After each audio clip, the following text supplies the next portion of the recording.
দুই ভাগে, পাঁচ ভাগে বা পাঁচজন সাতজন মিলে কোরবানি দিয়ে বলে আমরা বলি পাঁচ নামে, তিন নামে, চার নামে, অমুকের নামে তমুকের নামে কোরবানি দিচ্ছি, এরকম বলে না?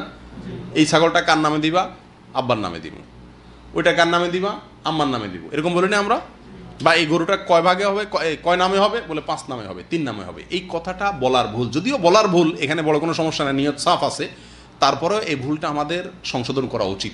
এটা বলা উচিত পাঁচজনের পক্ষ থেকে, তিনজনের পক্ষ থেকে, বা আব্বার পক্ষ থেকে, আম্মার পক্ষ থেকে, এভাবে বলা উচিত। চার নামে, তিন নামে, পাঁচ নামে, দুই নামে, সাত নামে, বা অমুকের নামে তমুকের নামে, এভাবে না বলাই ভালো। কারণ কোরবানি মূলত জবাই হয় কার নামে?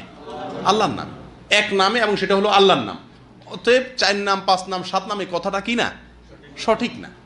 যদিও এখানে কেউ আল্লাহর নামের জায়গায় নামগুলা বসাচ্ছে না, তাহলে তো শিরক হতো।